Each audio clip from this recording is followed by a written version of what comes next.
Hello everyone, welcome back to my YouTube channel. In today's video, I am gonna show you how to check saved reels or post on Instagram. Open your Instagram.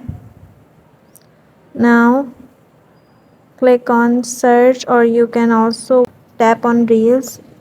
Okay, scroll down and I want to save this reel. Click on three dots, tap on save option. Now if I want to check my saved reels, go to your profile, click on three lines, tap on saved. Now you can see all the reels or posts which I saved. This is how you can check your saved reels on Instagram.